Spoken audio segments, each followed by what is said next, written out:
Actually, I was complaining.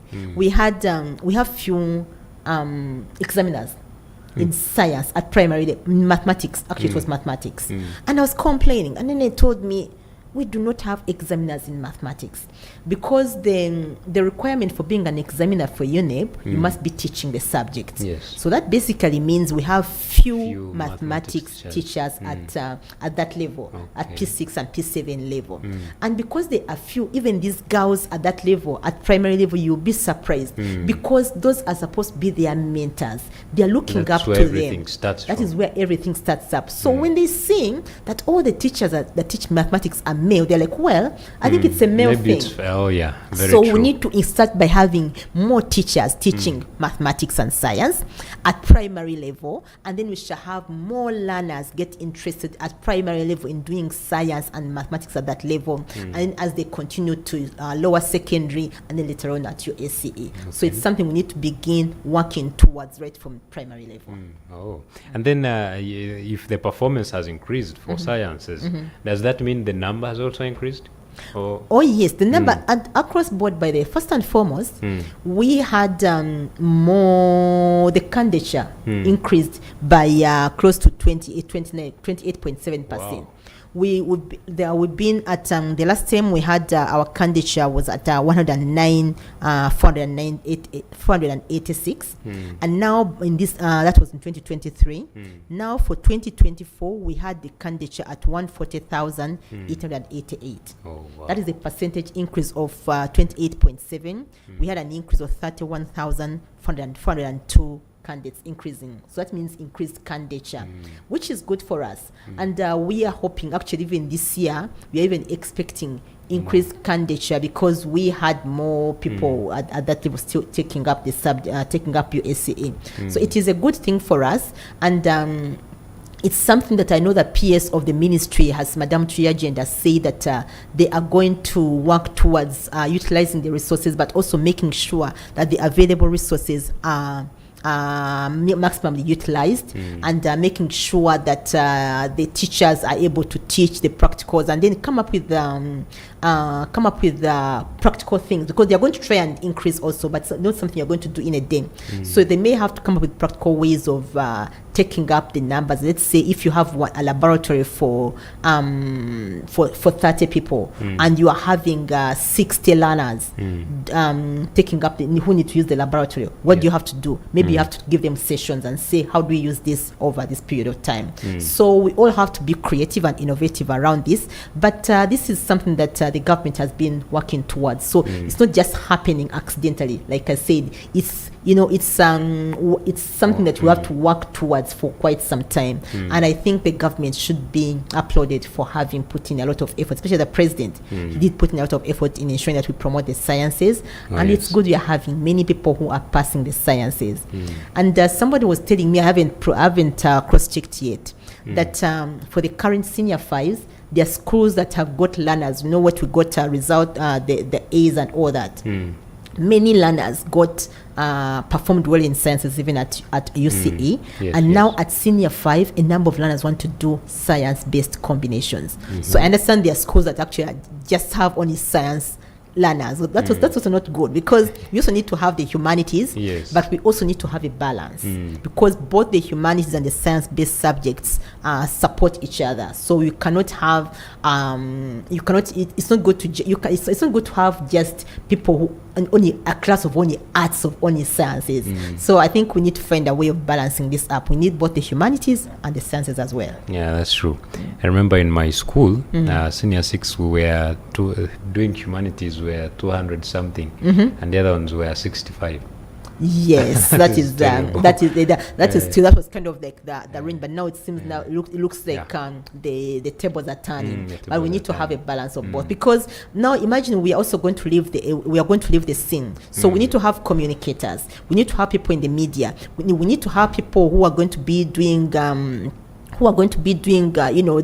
graphics that we need, the ICT. We need people who are going to be doing the ICT. We need people who do the maps, the geography. You need people who are lots of things. We need to have the humanities. Yes, they're going to, we need to have them. The other thing that was peculiar about this performance was quite unfortunate, and this is now for us, especially now, even us as parents, and Yes. I'm one of those that need to really do this. We have local languages at that level, but somehow the performance was not good.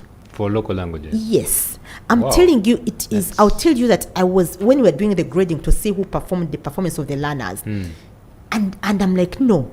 By the time I choose to take Luganda, it means I can speak Luganda. I'm in Uganda, but people got zeros in Luganda, and I'm like, what is this? Wow. That shows that we need to up our games in terms of the local languages.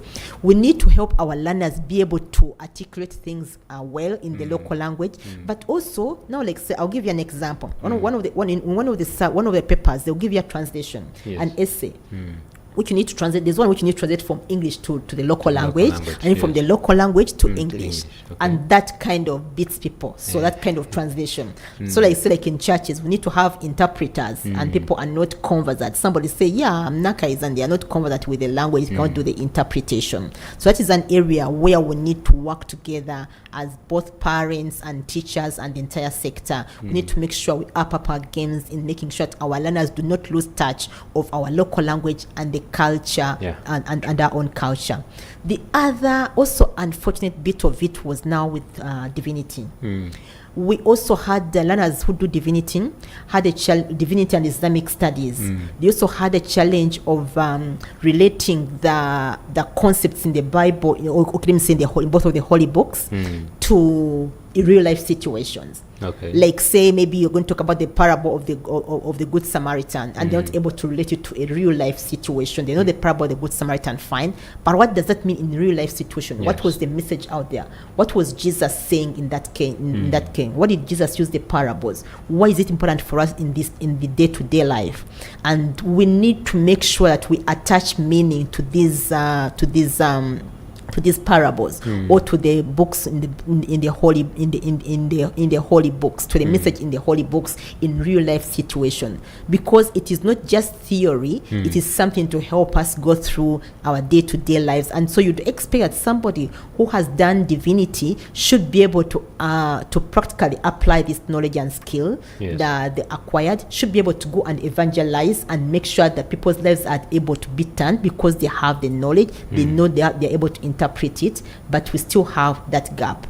That still gets back to us, still as parents, as Christians, as believers, making sure that our children don't just, they study the divinity also, but they're able to apply it. So at home, do we have our own family altars? Are we able to pray or at the altar? And when we do pray, are we able to do the interpretation? What is the message? If you're talking about loving your neighbor, what is the interpretation of loving your neighbor? What was the message in the Bible? And how does it relate to day-to-day lives? So those are some of the things we need to be keen on, not so that our learners don't just go through school just for the sake of it, but they are able to interpret and use that knowledge acquired in their day-to-day lives, and they're able to benefit society.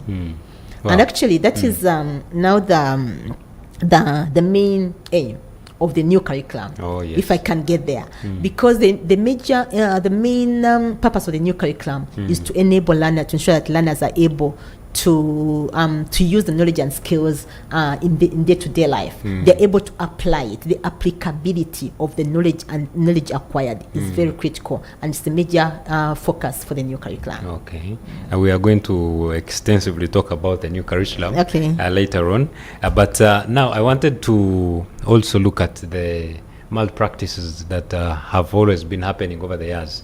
I also did hear that at least the USCE level has had very minimal of this. How have we been able to sensitize our people not to engage in such? Yeah, I think over time we've been able to, we keep on talking and sensitizing people, and then they're making the learners appreciate that, you are able to do it on your own. The critical thing is about ensuring that we do have teaching and learners taking place, rather teaching and learning. Once you have effective teaching and learning taking place at school, then learners will not feel drawn towards towards getting involved in examination malpractice, because they know they have what it takes. You've covered all the topics. The syllabus has been covered effectively, so you are and you've seen the past papers, and you're like, I'm able to do this on my own. You really don't have to get there, and they know it's a wastage of time. You're going to lose your entire year. Some of them may never be able to go back to school, and we believe that as long as people have been taught, everybody has what it takes to answer the questions effectively well and earn enough marks to take them to the next level. But talking about that, we also had a challenge at where the examiners did report that the syllabus coverage was not well done, because you realize that there are topics which are supposed to be covered at the end of the syllabus were not either well covered, well done by the learners, and some of them had to skip the numbers and things like that. So still gets back to our teachers. Please make sure effective teaching and learning takes place.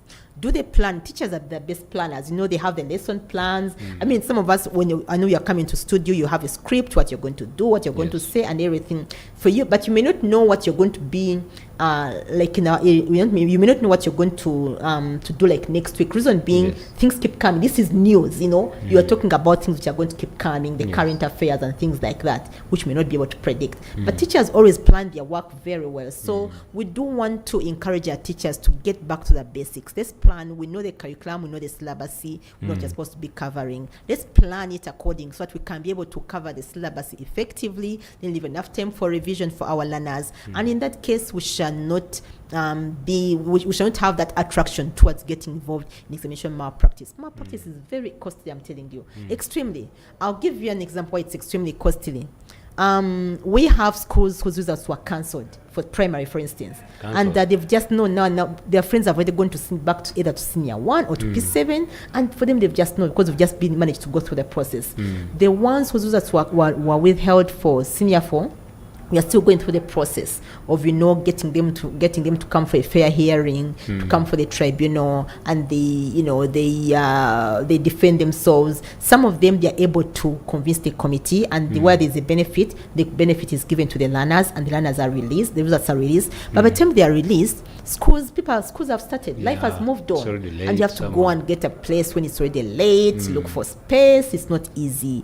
And now, so it's really very costly, and it traumatizes these learners quite a lot. So I want to encourage the adults, because we are the ones who do facilitate. They provide money to do all that kind of thing, and I'm telling you, you are not able. The malpractice which happens, by the way, it is external assistance, whereby the exam is going on, and the invigilator comes and maybe writes the answers on the paper, on the blackboard, or they write cheats, and then they give these learners and in the classes. So you find somebody had a correct answer, and then they cancel the correct answer, and then they end up putting the wrong answer, or they do the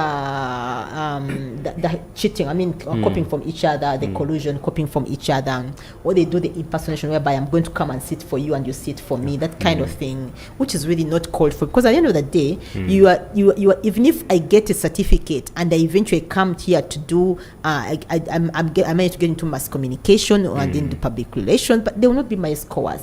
I will not have the confidence. So if you're cheating for learner right from primary, secondary, later on they're going to become very dangerous citizens.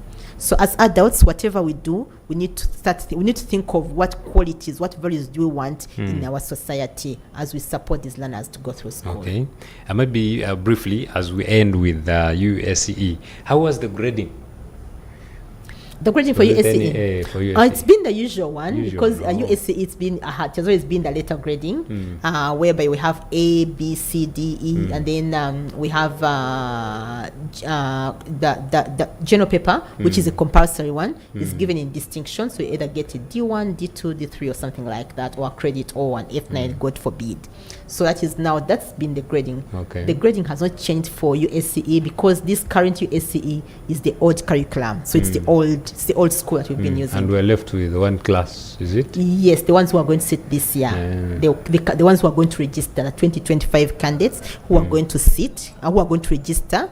Registration is going to begin very shortly. Actually, in April, we are beginning registration. So that is the old school for that. That is the old curriculum for the USCE. And maybe concerns, you did hit on it, concerns about missing results or those that were withheld. What hopes do they have?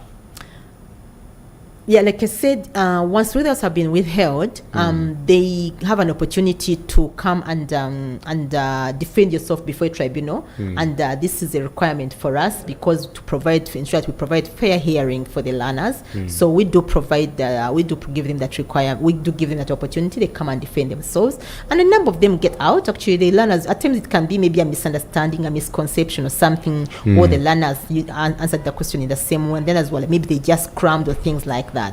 And we are hoping that as we go still with the new curriculum, because new curriculum is about the competency, the knowledge you have acquired, and how you are able to utilize that knowledge. So eventually the malpractice should be able to be phased out really at that stage, because we all cannot interpret a scenario in the same way. So people have got to understand the concepts and then learn how to be able to respond to the questions and answer the questions, provide answers to the questions, and give their own scenarios, give their own examples in how they would handle a situation given a situation, or given the concepts they know in real life situations. So eventually we hope that we are going to have malpractice at least minimized very much. Okay. Oh, that's very important. Now we are going to go in for a short break. There are so many questions that need to be answered. There are some people that sat for the senior 4, the UCE examinations. Maybe they did not perform well. What happened to them? Things like that. And also, we shall also look into the new curriculum, what it will bring on board, what it has brought on board. Also, for this senior 5 who are already starting, I believe that is what they are in already. I think the new curriculum as well. Yeah, it's that National Curriculum Development Center has called it it's a modified version. Modified. All right, but it is new also. Yeah, it's new. It's been aligned to the new curriculum of the UCA. Right. Wow. So we go for a short break, and you are required to stay on so that we can know where our education system is heading to. Issues at hand.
This is Church of Uganda Family TV. Enriching lives. Regulated.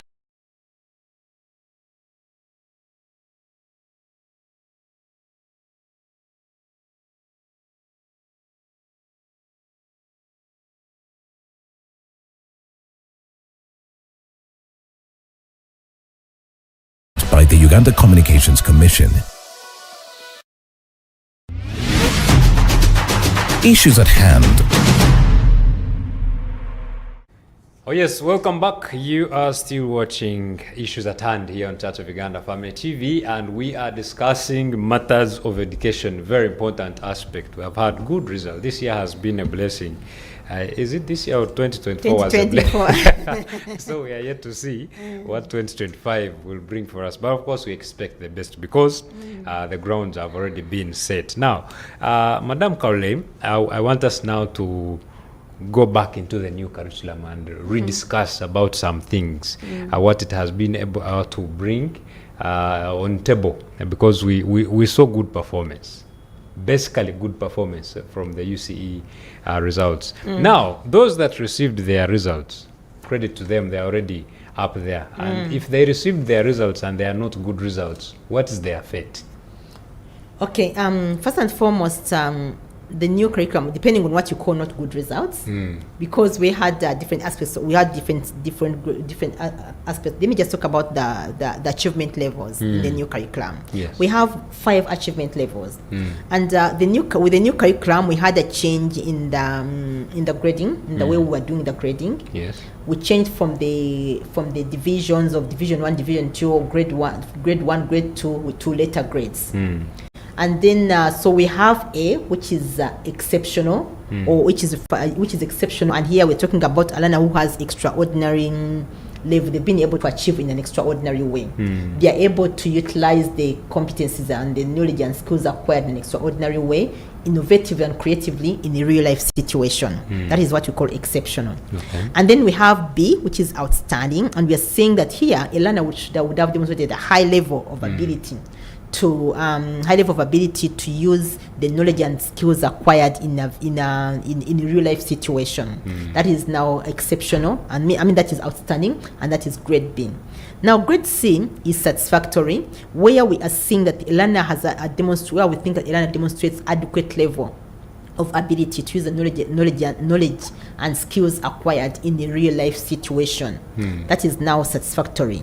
And then the other grade is basic, which demonstrates a minimum level, just at the minimum level of applicability of the knowledge and skills acquired. And then elementary is the other level, which is below the minimum. And this is now where we do expect now somebody, if they want, depending on what they can, either, but because their career path where somebody can be able, maybe want to get into carpentry, they want to get into tailoring, they want to get into vocational, and they are able to do that. They may not necessarily be able to, don't necessarily need to repeat. Okay. But if somebody wants to get into the mainstream, continue at USCE, for instance, and you have only is, we recommend that maybe you have to repeat. And get into your question now. That is the person who would have to repeat. And when they are repeating, they repeat at senior 4. Senior 4? Yes. They don't go back? No, you don't go back. You do the same repeating as it was before. Come to senior 4. Remember, much as the new curriculum has an aspect of continuous assessment, in our system, we will already have your scores for continuous assessment for senior 3. And then you also have your scores for the project. Okay. So it is up to you to choose to continue with your project work, because the project is a stand-alone. We grade it as a stand-alone. So you may say, I want to continue with my project scores. So this year I want to just concentrate on just doing these 8 or 9 subjects, and then do the continuous assessment. So that is up to you, but you choose, you're only repeating senior 4. People are thinking somebody's got to go back to senior 1, senior 2. No, you don't have to go back. You only have to repeat senior 4. And then we shall use the scores that you already have. Now, the other thing, which now brings me to the other thing about continuous assessment. When you are recording the scores for continuous assessment, we use the PLE slip, the result slip for PLE. For learners who do not study in our system, and they are coming, let's say they are coming from an international system, or from outside the country, then you come to us and we give you a code, so we can be able to identify you. So your PLE index number is your identifier at UCE, is your identifier for the CA scores. So regardless of which school you are also going to, that is also, and there's been another issue, people thinking, can I change schools at senior 4? Yes, you can change schools, because we already have, we can identify you using your PLE index number. So regardless of whether you are at Family TV Secondary School or UNEB Secondary School, we can be able to identify your scores. However, you need to make sure, confirm that your teachers have submitted your scores for the period that you have been in that school. Let me give an example, like the current senior 4s. They need to make sure that now, by this time, we do expect them to have submitted scores up till senior 3 that term for continuous assessment. So teachers who are getting learners in senior 4, make sure you follow up with the old school. Let the learner, let just confirm that they have submitted all the scores. Now, for us at UNEB, we shall be able to identify and say, Jennifer, regardless of which school you are in, you have a unique identifier, which is your PL index number. We are able to identify your scores. Now, this is also what brings me to the other issue that people do quite a lot, the amendment in names. If I've registered for PLE as Jennifer Kalule Masamba, and now I reach senior 3 and I feel I need to add in my maiden name Nakaiza and I want to become Jennifer Nakaiza Kalule. Those are going to be two different people, and we are going to get problems at that level. Your scores can get lost. So we want to make sure that everybody who needs to make an amendment on the scores of in the names of their children, please do it at PLE level. Make sure when you are registering your child at PLE level, it is a very critical document in the academic career of this child. So please pay attention to every detail. When UNEB releases those results, please pay attention. Look at the date of birth. Look at the order of names. Look at the spelling of names. Look at did they put the right gender on that slip, the female or the female or male. Look at the photograph. Those are all things that are very critical, because later on this document is going to work as the key document in the academic path of this child. So right now I want to encourage parents who have children, who are parents of current senior ones. You have an opportunity. Please go to school. Let the school. You go to school and let the school print out for you a printout from their portal. Because what we have on that portal is what is going to appear on the results slip. Please request for that printout of what is on the portal for your learner. Get those details. Look at the spelling of names, the order of names, the date of birth. Make sure they are the correct ones. If you want to add on another name, you want to add on a Nakaiza name, a third or fourth name, this is the time for you to add it on before we print the results slips for senior, for P7. Because after we have done that, it will not be possible for you to change the names of the learner, because we're using that to enter the scores for continuous assessment, which are going to be used, which are then eventually going to culminate into the scores for UCE, and then later on we go to your SCE. So the only opportunity you have to make the amendments is right now at PLE. And in case you have not done that, please take keen interest. We thank God for the scores and the performance of your child that is now already known. They are already in S1. Now go back and look at those details and make sure what is there is what you want your child to be identified with. Okay. Wow, very interesting. And now let's head to senior 5. There are so many matters to talk about. What is that talk about? It is the usual. Okay. Senior 5. You did call it the modified. The modified curriculum. Hey. I'm not the authority for the curriculum. It is the National Curriculum Development Center. Okay. We are also recipients, and as UNEB, we come in at the tail end to do the assessment.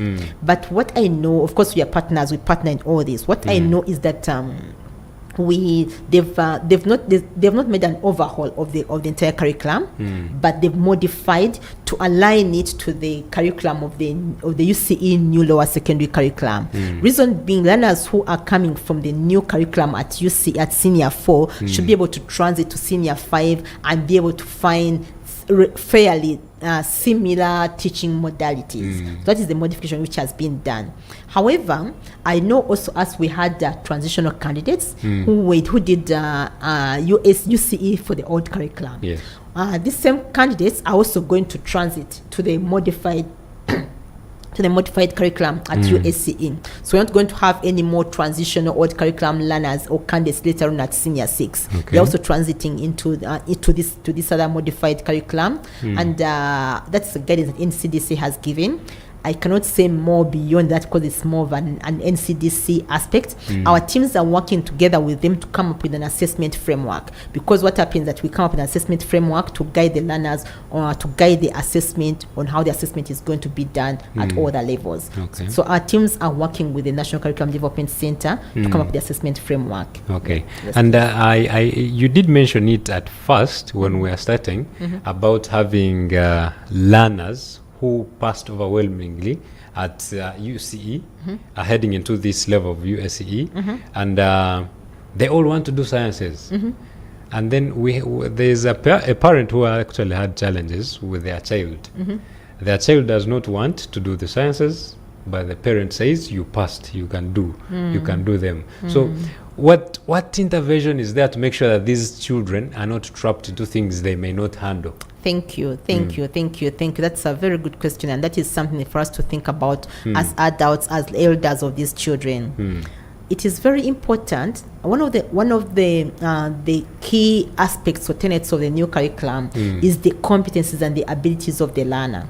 This learner could have passed the sciences, but what is their passion? That is where we find that all of them, the child has passed well. They have A's and B's and both sciences and humanities. Now, yes, as a parent you can guide, but then look at what is their passion. What are they able to do? What do they want to do? Because learners, by the way, of this new curriculum are very they are what can I call them? They are able to they appreciate things better.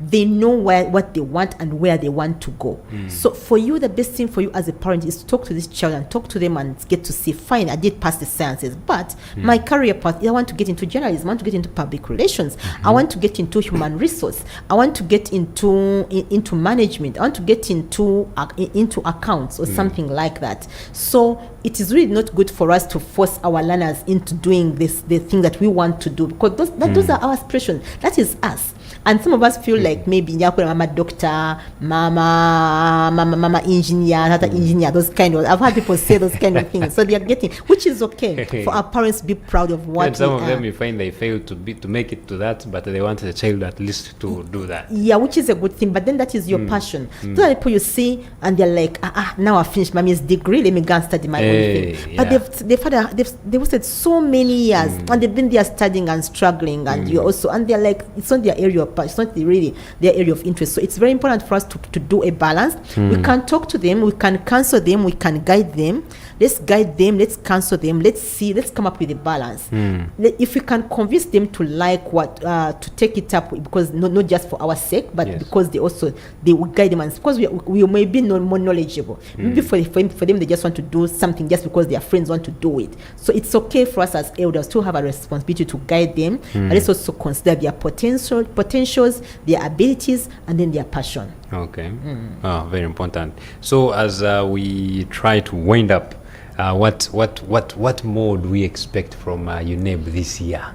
It's not something more, it is the usual, but what I want to say is that still for me, I want to talk on the side of parents, because I know when parents are involved in the learning of their children, the children perform quite well, and I want to thank you. You've done exceptionally well. All our parents would get result A, result 1 there, or they all performed well. Okay. But we have a project at Senior 3 and Senior 4 under the new curriculum. Yes. The learners are supposed to do a project. And UNEB gives a theme. First of all, at Senior 1 and Senior 2, they do a project per subject, and they usually do it in groups, basically purposes of learning and orienting them to doing the project, coming up with a title, coming up with, you come up with a title, justification, what are the objectives, what do you hope to achieve, and then how are you going to implement it, how are you going to disseminate the project, and how are you going to market it, or something like that. So they do integrate a number of subjects later on. So at Senior 3 and Senior 4, they come up with what you call an integrated project, and that's the idea about integration actually, because the project should have integrated subjects. All the subjects integrated in here, and this is now where the integration comes in, and then the learner is expected to come up with a project of their own, which is assessed at school, but later on the scores are sent to UNEB, and it's standalone, which is a standalone. So UNEB gives a theme for each at Senior 3 to guide the learners. The theme for the current Senior 4s was given last year when they were in Senior 3, and the theme is about skills and innovation for sustainable living. That was the theme for last year. Now we have a theme for 2025 Senior 3s, who will be candidates next year. We give the theme this year, and the theme is utilization of available resources for community development. How they can be able to utilize the resources available for community development. They are guidance provided by the NC, by the curriculum, and UNEB comes up with a theme which is broad, which is like all embracing, that a learner, whether in the village or in urban schools, is able to use the theme to come up with a project. Now this is about utilizing the available resources. So you're looking at the resources that you have at your disposal. You're looking at the mineral water bottles that you have. You're looking at at maybe the charcoal that you are able to make. You're looking at the banana peels that you have, and maybe you want to come up with the projects with charcoal that is friendly. Maybe you want to do a charcoal stove. You're looking at the scrap that you are able to access. So how are you able to utilize the available resources for available resources for community development. And like we said, this curriculum is supposed to come up with learners who are able to be useful. They utilize the knowledge and skills acquired in their own setup to develop a community. So that's the whole idea. So for me, I'm really excited about this theme, and I'm thinking we are going to come up with very, very, very good projects. They're going to come up with very good projects. However, one of the things that is going to come up, we need to think about all together collectively. Our learners are going to come up with very good projects. We need to help them market these projects. Yes. As schools and then as parents, because they're going to come, if somebody is going to make, they're going to come with very, very nice ones. We don't want to have them kept just in the school, store. Even the stores are going to get full, because the schools have big enrollments, and every year they have projects coming up. So we also have to start thinking creatively with the learners on how we are going to market these projects. And when they come to us as parents, as elders, as entrepreneurs, please let's take on these projects and support these learners. Let's buy them. Let's support them in every way possible. Okay. Which reminds me, there's another thing that came up at USCA. At USCA, we have learners doing entrepreneurship. And they are supposed to be doing internship, let's say, at that level. They come and do to put the practical skills at that level. But many of our entrepreneurs, our business people, don't take them on for some reason. So they are having trouble. Or if they have to become, then they're made to pay or something like that. And as a government, we are appealing to people like Family TV. If somebody wants to come and do an entrepreneurship and do their internship here, they're senior 6 and they want to do they want to know how you're going to produce the new story or something like that. Let's give them the opportunity. So all of us who have whether small scale or big scale, let us be supportive to our learners and encourage them to come and do an internship at our places of work. Even if it's a family business, even if it is a shop, whether it's a small shop, a retail shop, even if it's just a modal. It is very important for our learners to be able to get to be exposed to practicing the skill that they are learning at that level. Okay. Wow, that is quite interesting, internship at that level. Yeah. That's the whole thing. We really want people to. We don't want them to come to the end and they're all looking for jobs. Jobs, by the time they are done, they should be able to. They should be able to, to apply the skills acquired. I don't know if I've shared it before. One of the learners who impressed me when we were doing the pre-testing for these papers for the new curriculum.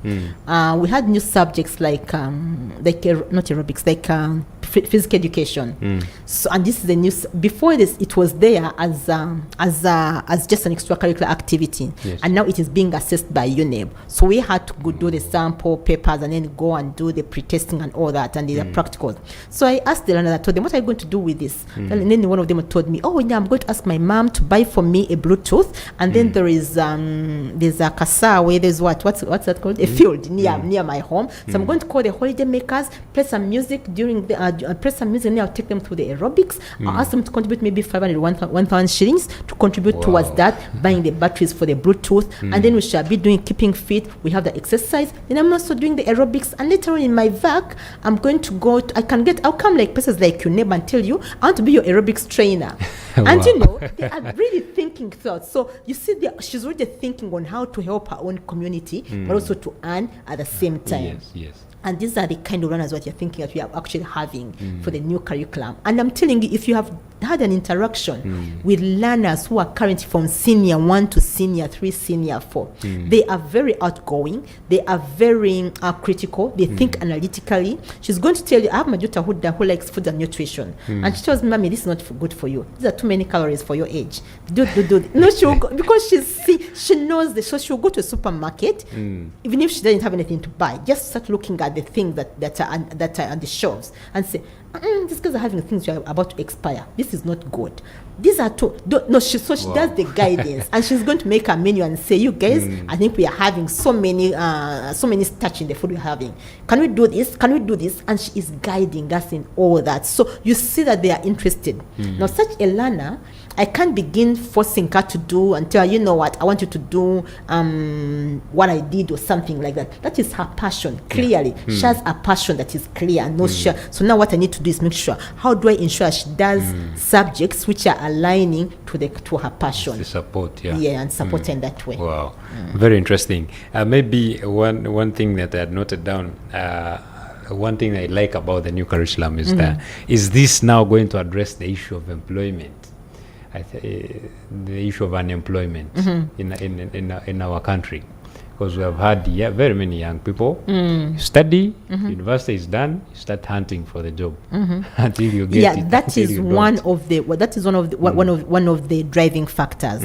Reason being, the curriculum looks at generic skills which are actually required in the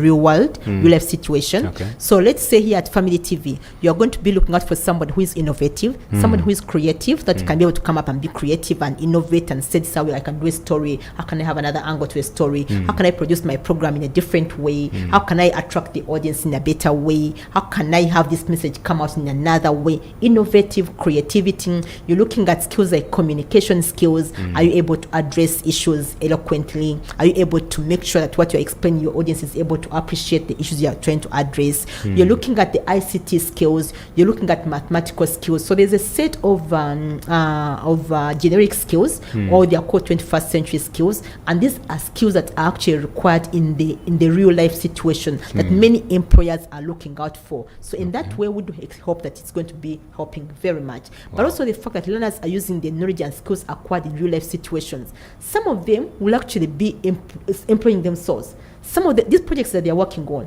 they are going to continue. That's why we need to first of all to help them to make sure that there's continuity. If someone does a project, let's say my son is working on a project on a solar, he's producing some solar panel or something like that. I would find a way of supporting him after this project. How does he continue with this? So because that's where his interest now is. So us as parents, we need to look at the abilities and the competencies of our children, as well as their passions, and help them develop them better, so that later they're able to use them in the community. They're able to earn from them. They're able to make money out of them instead of being just job seekers.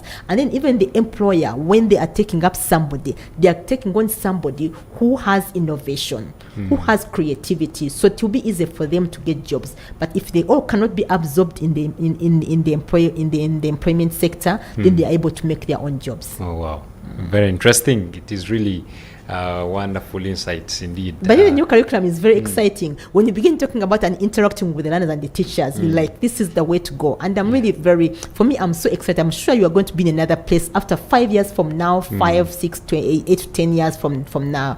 I'm sure Uganda is going to be a different place. I'm so excited, and of course I'll be there. I'm believing God. I want to see. It's going to be really very exciting, and I'm really looking forward to the graduates of this curriculum and how they're going to be in the field. Okay. Well, maybe you can as well give us your last remarks, because time has cut us. Oh, thank you so much. I want to thank God for the opportunity I've been given to come and share these insights from the Uganda National Examinations Board.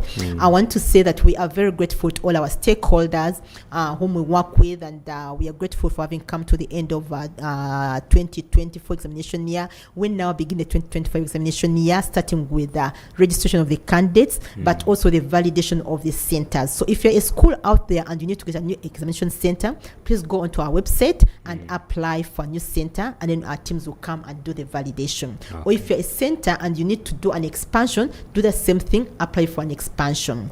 And then for the parents and all the schools, please, you're going to begin registering our candidates. Make sure that you have all the requirements to register the candidates. And then for the candidates, for the parents of the current senior ones who want to request you, make sure if there's an amendment you need to make on the results slip of your learner for POE before we print them, you inform us immediately, and we shall be able to make the adjustments. The parents of senior 3s and senior 4, that support them as they do their project work. The theme for this year for the current senior 3s is about utilizing the resources available to support the community. Teachers and parents, they support our learners. Senior 4s candidates, welcome aboard the candidate class. We wish you all the best, senior 4s, senior 6 and P7s. We are looking forward to assessing you this year with God's blessings. Thank you so much. And Family TV, it's always a pleasure. I appreciate the opportunity. Thank you so much for joining us here today.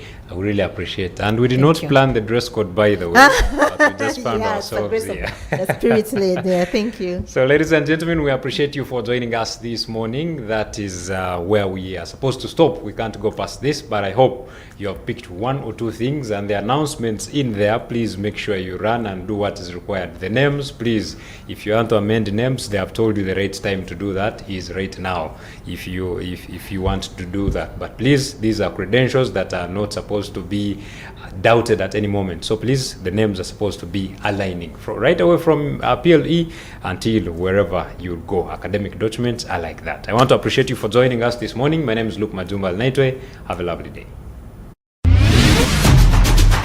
Issues at hand.